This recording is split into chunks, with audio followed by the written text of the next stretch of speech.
Hello guys, ఎలా ఉన్నారు? I hope మీరంతా బాగున్నారని అనుకుంటున్నాను. ఇక ఈ వీడియోలో అడవిశేష్ డెకాయిట్ మూవీ గురించి తెలుసుకుందాం. జనరల్గా ఖాళీ ఉంటే హాలీవుడ్ మూవీస్ చూస్తుంటాం, కానీ ఈరోజు అడవిశేష్ మూవీ రిలీజ్ అయింది కాబట్టి ఏదో మ్యాటర్ ఉంటుందని వెళ్ళాం. మరి మాకు ఆ కిక్ ఇచ్చిందా లేదా అనేది చివర్లో చెప్తాం. మన టాలీవుడ్లో అడవిశేష్ ఎంచుకునే స్టోరీలు చాలా డిఫరెంట్గా ఉంటాయి. అందుకే శేష్ మూవీ వస్తుందంటే ఖచ్చితంగా ఏదో ఒక మ్యాటర్ ఉంటుంది అనుకుంటాం. కానీ కొన్నిసార్లు టీజర్లు ట్రైలర్లు చూసి భారీ అంచనాలు పెంచుకుంటే థియేటర్లో రిజల్ట్ వేరేలా ఉంటుంది. ఇక్కడ డెకాయిట్ సినిమా అనగానే మేం కూడా ఖచ్చితంగా ఏదో ఒక కొత్తదనం, గ్రిప్పింగ్ స్క్రీన్ ప్లే ఉంటుందని ఆశించాం. కానీ ఈ డెకాయిట్ మాత్రం ఆ అంచనాలను అందుకోవడంలో పూర్తిగా తడబడింది. ఇక ఈ సినిమాకి బ్యాక్బోన్ ప్రొడక్షన్. దీని గురించి సపరేట్గా చెప్పనక్కర్లేదు. అందుకే వాల్యూస్ బాగున్నాయి. కొన్ని షాట్స్ అయితే చాలా రిచ్గా అనిపించాయి. కానీ సినిమాకి ప్రాణమైన ఎమోషనల్ కనెక్షన్ మాత్రం ఎక్కడా కుదర్లేదు. ఒక్క ముక్కలో చెప్పాలంటే శేష్ మార్క్ రైటింగ్ అంటే ఒక ఇంటెన్సిటీ ఉంటుంది. అది ఇందులో అస్సలు కనిపించదు. ముఖ్యంగా ఆ సారాయి వీర్రాజు వంశీ ఎంట్రీ ఇచ్చే స్ట్రెచ్ అయితే చాలా విసుగు తెప్పిస్తుంది. కథతో ఏమాత్రం సింక్ అవ్వకుండా సాగదీసినట్టు అనిపించింది. కథ విషయానికొస్తే మనం ట్రైలర్ చూసినప్పుడు అనుకున్నట్టే ఒక పెద్ద ఇంటి అమ్మాయి, చిన్నస్థాయి అబ్బాయి మధ్య ప్రేమ. తర్వాత హీరో జైలుకి వెళ్లడం, 13 ఏళ్ల తర్వాత రివెంజ్ కోసం రాబరీ ప్లాన్ చేయడం, ఇదంతా చాలా రొటీన్గా సాగింది. ప్రేమకథ అని ట్యాగ్లైన్ ఉన్నా కూడా ఆ ఫీల్ కలిగించే సీన్స్ ఒక్కటీ కూడా పండలేదు. ఏదో కథ నడపాలి కాబట్టి బలవంతంగా సీన్లు ఇరికించినట్టు అనిపించాయి తప్ప సహజత్వం ఎక్కడా లేదు.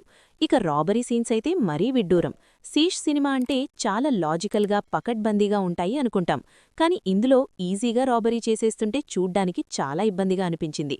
ఆ దొంగతనాల తర్వాత వచ్చే పరిణామాలుగాని, ఆ సీరియస్నెస్ గాని ఎక్కడా కనిపించదు. సినిమా మొదలైనప్పుడున్న ఎగ్జైట్మెంట్ ఫ్లాష్ బ్యాక్కి వచ్చేసరికి పూర్తిగా చచ్చిపోయింది. ఏదో పెద్ద ట్విస్ట్ ఉంటుందేమో అనుకుంటే చాలా పాతకాలపు పాయింట్ని మళ్లీ తిప్పి తిప్పి చెప్పారు. సెకండ్ హాఫ్లో రాబరీ, ఎస్కేప్ డ్రామా అంతా చాలా బోర్ కొట్టేసింది.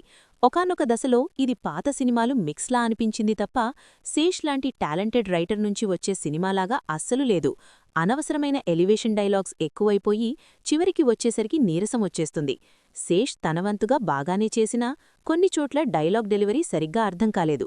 అది మిక్సింగ్లో లోపమో లేక మరేంటో తెలీదు.